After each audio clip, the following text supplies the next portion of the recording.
Here I am, here we are, as we roll along on this Tuesday, getting back into the realignment talk and hopefully into some actual football talk. I imagine our next guest would like that for a change of pace here as we go along. We bring on the great reporter from ESPN, Andrea Adelson. Andrea, thanks as always for some time. It's got to be crazy for you this week, right, with realignment and the actual games, running headlong into each other this week. Yeah, no kidding. I was like, I have to start analyzing some depth charts. Oh, but wait a minute. There might be a president's call. Oh, wait, there isn't a president's call. Oh, wait, hang on. Maybe there will be a president's call. So, yeah, it's been a lot to juggle. But you know what? I would much rather this than kind of the dregs of June and July when we're just like, is it almost here? Is it almost here? So, we're talking football. That's all that matters. Well, that's a fact. And my goodness, a sentence that it could only happen these days. I said yesterday, like the ACC president's call, maybe to add Stanford to the Atlantic Coast Conference, has been canceled because of an on-campus shooting. It's surreal at this point. Well, where are we at right now, Andrea? When do you think something is going to happen going forward? It's a great question because that call that was supposed to happen last night to discuss the additions of Cal, Stanford, and SMU was postponed, as you mentioned, because of the on-campus shooting, and has not been rescheduled as of right now. So there is no call to discuss this. And here's the thing about not having a call rescheduled at this point. Jim Phillips is heading to Dallas for college football playoff meetings in which all the commissioners are going to be discussing, should we change the criteria for how we're deciding the 12 teams that are going to be making the playoff in lieu of what's happened to the Pac-12? Kind of important discussions to be a part of, and, probably would be nice to know whether you have 3 additional teams with you when you walk into that meeting. So he's in Dallas, and then he comes back, and there's 5 straight days of football. And you know that Jim Phillips likes to make an appearance at as many ACC games as he possibly can on opening weekend. So, Wake Forest is on Thursday, Georgia Tech, Louisville Friday. I know there's others. Miami, Ohio is playing. Then obviously Saturday, big game. Sunday here in Orlando, Florida State, LSU. And then obviously Monday, you've got Clemson and Duke, right? So the question then becomes, okay, when does this call actually get rescheduled? But beyond that, has anybody flipped? There's 4 schools that are still in the no camp, and they need one of them to flip. It's Florida State, Clemson, North Carolina, and NC State. And it's my understanding, based on multiple conversations today, nobody has flipped quite yet. So that's a very long answer to the question, which is, I don't really know what's going to happen. So, the 4 schools, obviously they need 80% of the vote. These things almost always end up unanimous in the end, once people realize it's going to go through. But so 4 schools are Clemson, Florida State, Carolina, and NC State. NC State seems to be doing what Carolina is doing. Clemson and Florida State seem to be on the same, they're coming from the same wavelength. Is there a pair of them, if they are to be in lockstep, that you'd think would be more likely to flip based on what is going on right now? Does this news help the Carolina schools or the other 2 schools more in any way? So I think that the Florida State and Clemson camp believes that the financial incentives are still really not fixing the core problem within the ACC, which is closing the gap with the SEC and the Big Ten. It helps, but they're going to pool a lot of the money into success initiatives, which means you're not really guaranteed to get more money to your bottom line. You have to be really good at football. Now, Clemson and Florida State are obviously banking on being really good at football. But if there's a down year, you don't get this money that maybe you anticipated you could potentially earn. So there's that.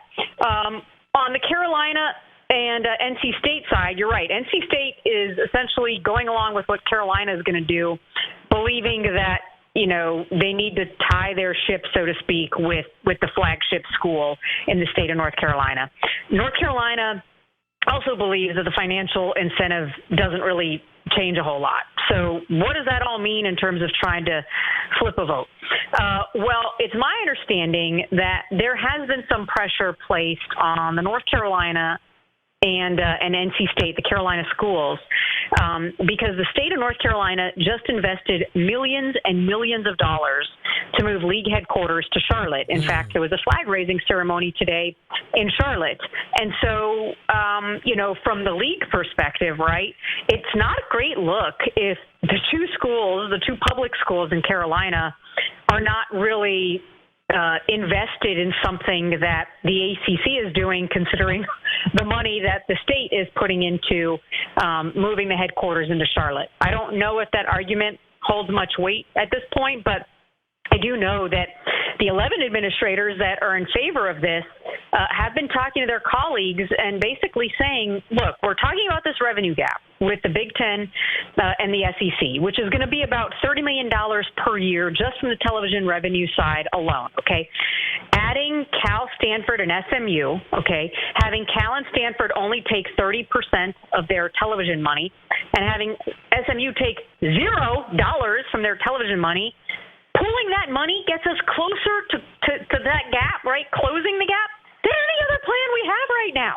So either we do this and we try to at least mitigate the gap a little bit, or we do nothing and the problem continues to fester. And so I think that's part of the argument right now that's being given to these 4 no schools. Again, nobody's really flipped yet. But I think the purpose of getting the presidents and chancellors on yet another phone call after the last 2 weeks is to just gauge the room. Okay, we have a better financial package in front of you right now. We've had small group meetings. We've talked about this. How does it look? What more can we do? Because there's no question that those who want to get this done believe it's a good deal for the league, it's a good idea for the league, it's good financially, but it's also good for the long-term security of the league moving forward. Yeah, I mean, I think we've seen it. Andrea Adelson of ESPN is our guest. You know, the Big 12 beat the Pac-12 because they were the group that added schools when they could, and they had strength in numbers when it came to it, and that would seem to be what the ACC is aiming at. I'm curious of your thoughts, Andrea, from the perspective of, a Syracuse, a BC, a Wake, of the schools of that ilk in the league that, when it comes to it, they're not going to have the football options at some point that Florida State and Clemson are going to have, and I think everybody understands that. Does adding a Stanford, a Cal, and SMU, is that helpful 10 years out, security, strength in numbers? Is that how these schools have to look at it, that, hopefully this somehow saves something down the line? That's exactly the way that some of those schools are looking at it. I mean, Wake Forest coach Dave Clawson yesterday basically said this is good for the ACC because it helps us protect our long-term future. I mean, if you just listen to what Florida State has been saying for the last 6 months, they have made it clear that, okay, we're going to try to make things work in the ACC, but there's this insurmountable gap, and it's a problem, and everyone needs to wake up, and maybe we'll look at the grant of rights. I mean, the signaling from Florida State has been at some point, see you guys. And then what does that mean for the ACC if Clemson then goes ahead and does it? Maybe North Carolina goes ahead and does it because they would have options as well. And so, okay, let's say you're staring at the possibility of losing 3 teams. Well, you've just added 3 in Cal, Stanford, and SMU. And yes, that does protect your long-term security. And, oh, by the way, it protects your television contract with ESPN. So, us on radio and television and, on websites, we're not the only ones talking about, well, what happened if Florida State leaves, right? These administrators know full well what's going on, and they have to make a play for what's going to help protect the ACC because the last thing anybody in the league wants is to become like the Pac-12. They don't want what they have going for them to just go away and dissolve because they haven't been proactive, because they haven't looked ahead, because they haven't understood what the environment looks like. And so absolutely from that perspective, a lot of the people that I've talked to, not necessarily from those schools, but in general who are in favor of this, have mentioned long-term security for the league in the event that there are teams that end up leaving if there's another big wave of conference realignment. Yeah, it's wild. And again, who the heck knows what things are going to look like in 10 or 15 years, because my goodness, does it change. But you got to do something to protect yourself, because I think it was in your article, Andrea, from a week or two ago, when all this happened, I believe it was your article, that you had some ACC administrator quoted that was basically like, we need to do anything possible not to be Washington State or Oregon State. Is that how they're looking at it right now?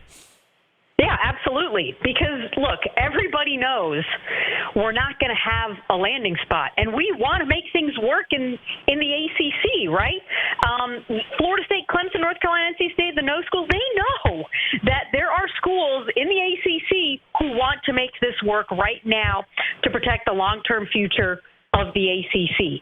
And if we're talking about landing spots, I mean, the whole reason NC State is with North Carolina is because they want North Carolina to take them with them if North Carolina ends up leaving, right? They want North Carolina to be able to protect them. Now, is that going to happen? I have no idea because, like you said, we have no clue how this whole thing is going to shake out. And everything we're discussing is a bunch of hypotheticals about realignment and who could have a landing spot. And nobody really knows what the Big Ten and the SEC are going to do. And they're the ones that are going to be in ultimate control over what all of this looks like. And the ACC is not really in the driver's seat when it comes to that because they're number 3 in revenue right now. And so when you look at it, yes, there are schools that want to make sure that they're in a good enough spot that if there are some defections, the league they're currently in is going to be stable enough to be able to survive. It might not be the SEC and the Big Ten, but it's at least better than what Washington State and Oregon State are having to go through right now, which is talking to the Mountain West and the American, right, downgrading, going from a Power 5 to a Group of 5, losing how many millions upon millions of dollars, and then having to make really hard decisions about their athletic department when you know, hey, if our budget was, $100 million, I'm just throwing out a number, it's now getting cut by more than half. How do we sustain a successful athletic department when we're not getting the money that we thought we were going to be getting? Those are some serious questions that those programs are having to answer and look at right now. And there are schools in the ACC that want to avoid that at all costs. Yeah, and heck, I'm a fan of watching the Olympics, Andrea, so we need to make sure Stanford and Cal are okay, because those are all the Olympians. I want to watch the Olympics next summer, and they need to still have a place to go. So we'll see how that goes. But Andrea Adelson is our guest from ESPN. Here's a treat, Andrea. Let's actually talk some football. The season is this week. ACC football. Here we go. What excites you this year? What is catching your interest as we're about to get going? Well, I'm just going to stay close to home here in Orlando because I'm very excited about, A, not having a long commute, but B, the matchup between Florida State and LSU. I live very close to Camping World Stadium, and I always love when there's big non-conference games like this at neutral sites. It just makes it really fun, entertaining, exciting. And so, from the Florida State perspective, right, they've been in the news so much for the talking they have done about realignment in the ACC and needing more money. Well, now ultimately, Florida State has not had the success on the football field that people envision Florida State should be having. Last year, they turned a corner. They're a 10-win team. Okay, well, can they build off of that? Is this the year that they kind of get back to being a national contender the way that a lot of people expect? And so from my vantage point, seeing the narrative about Florida State kind of being so out there and public with what they're trying to do for their long-term future, it kind of dovetails with what's happening with football right now. Because in order to be aggressive about your long-term future, you need football to be good. Okay? Football has an opportunity to be really good this year. Mm-hmm. They've got a huge game against LSU to start the season, right? And so if you go in that game with all this talk and everything that's surrounding Florida State and you lose, what does that do for the positivity that's been surrounding the program in Tallahassee, right? What does that do to donations? What does that do to fundraising? What does that do to your overall efforts to tell people, yeah, our program is back. They're on the ascent. And so that's why I feel like that game, above all others, in my view, is so important because there has been so much talk and drama surrounding Florida State. Football has to show up and prove it in that game. And I think there's going to be a lot of people tuning into that game, watching Florida State, and wondering how are they going to respond to everything that's been going on around them. So, I'm going to keep it local and stick with that one. But quite frankly, it's a huge weekend for the ACC with the non-conference games that they have, the marquee non-conference games.